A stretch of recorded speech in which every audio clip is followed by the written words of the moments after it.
آج ہم تفسیر قرآن شروع کرنے سے پہلے ایسی بنیادی باتیں جانیں گے جن کا جاننا قرآن کریم کی تفسیر سمجھنے کے لیے از حد ضروری ہے۔ سب سے پہلی بات اس میں قرآن کریم کی تعریف کیا ہے، قرآن کسے کہتے ہیں۔ جب تک ہمیں یہ معلوم نہیں ہوگا کہ قرآن کیا ہے، تب تک ہم اس کی تفسیر کو اس دلچسپی سے نہیں پڑھ پائیں گے اور نہیں سن پائیں گے اور نہیں سمجھ پائیں گے۔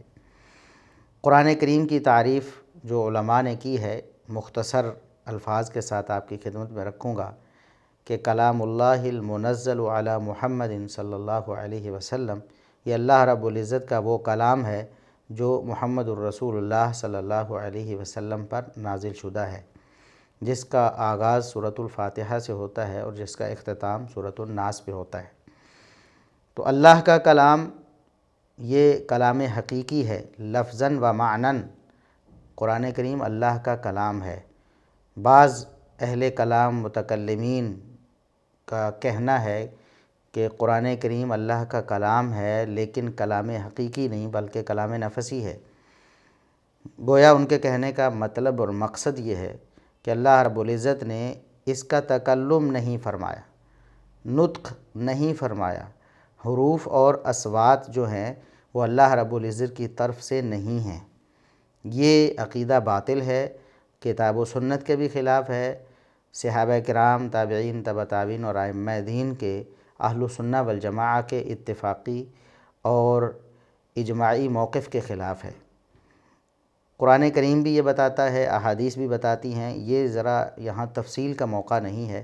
میں یہاں ایک قول جو امام بخاری رحمہ اللہ تعالیٰ نے سیدنا عبداللہ ابن مسعود رضی اللہ عنہ، جو فقہاء صحابہ میں ایک نمایاں حیثیت رکھتے ہیں اور جو مفسرین صحابہ میں بھی نمایاں حیثیت رکھتے ہیں، وہ فرماتے ہیں کہ اذا تکلم اللہ بالوحی سمع اہل السماوات سلسلہ۔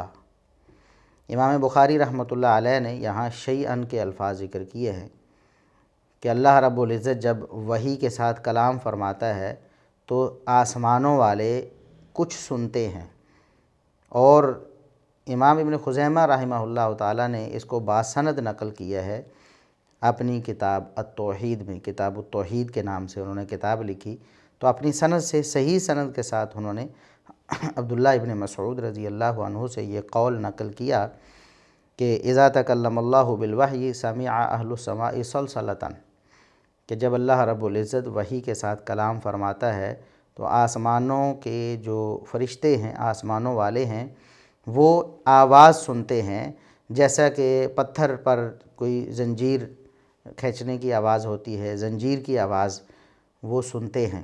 یعنی اللہ رب العزت جب کلام فرماتا ہے تو کلام حقیقی فرماتا ہے، اور قرآن کریم اللہ رب العزت نے حقیقتاً حروف اور اصوات کے ساتھ کلام فرمایا۔ یہی اہل سنہ والجماعہ کا موقف ہے۔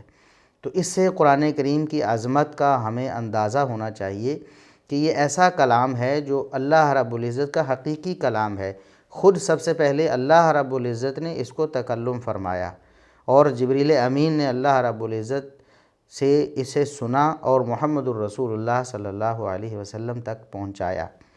جو لوگ اس کو کلام نفسی کہتے ہیں، ان کے کہنے کا مطلب یہ ہے کہ نعوذ باللہ اللہ رب العزت نے خود تکلم نہیں فرمایا، بلکہ اللہ رب العزت نے یہ جبریل امین کے دل میں ڈالا۔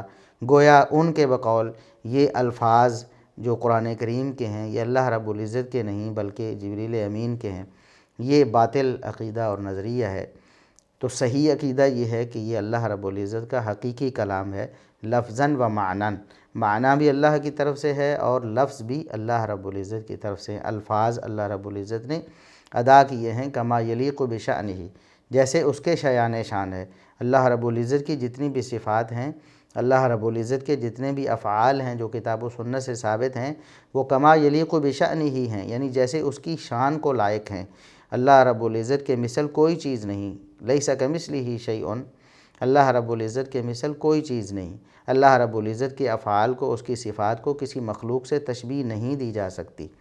تو بہرحال یہ قرآن کریم کی تعریف کے حوالے سے بات تھی کہ اللہ کا کلام ہے، لفظاً و معناً حقیقی کلام ہے، اور یہ ایسا کلام ہے جو محمد الرسول اللہ صلی اللہ علیہ وسلم کے قلب اطہر پر نازل ہوا۔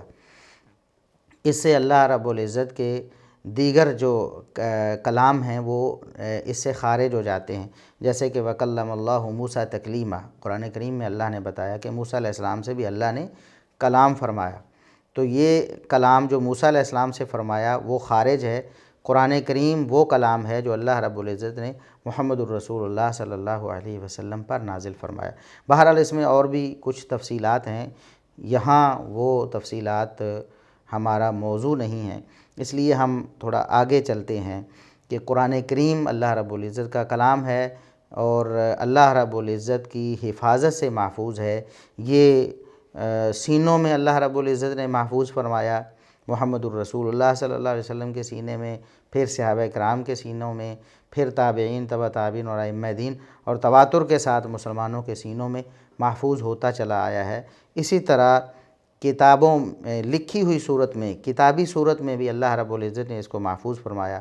محمد الرسول اللہ صلی اللہ علیہ وسلم بھی جب قرآن نازل ہوتا تو کچھ کاتبین وحی جو آپ نے مقرر کیے تھے صحابہ کرام، ان کی یہ ڈیوٹی تھی کہ وہ لکھ لیا کرتے تھے۔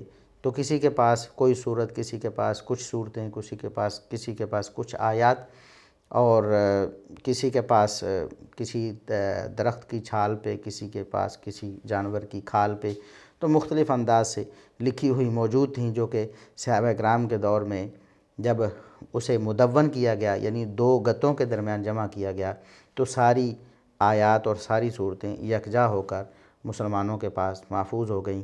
تو بہرحال یہ بھی ایک تفصیلی موضوع ہے جو کہ ہمارے لیے یہاں زیر بحث نہیں ہے۔ تو قرآن کریم محفوظ ہے اور اس کی حفاظت جو ہے وہ قطعی اور یقینی ہے۔ سوائے روافض کے گروہ کے امت میں کسی نے بھی اس بارے میں اختلاف نہیں کیا۔ ساری امت اس بات پر متفق ہے کہ قرآن کریم تواتر کے ساتھ ہمارے پاس نقل ہو کر آیا ہے اور قطعی اور یقینی ہے، اس میں کسی قسم کی کوئی کمی بیشی واقع نہیں ہوئی۔ جبکہ روافض یہ کہتے ہیں کہ قرآن کریم میں نقص واقع ہو گیا ہے، نعوذ باللہ۔ یہ اکثر روافض کا نظریہ ہے، جبکہ کچھ اضافے کے بھی قائل ہیں کہ قرآن کریم میں نعوذ باللہ کچھ اضافہ بھی کر دیا گیا ہے، نعوذ باللہ ثم نعوذ باللہ۔ بہرحال مسلمانوں اور مومنوں کا قطعاً یہ موقف نہیں ہے، وہ قرآن کریم کو قطعی اور یقینی اور ہر حوالے سے محفوظ کتاب مانتے ہیں۔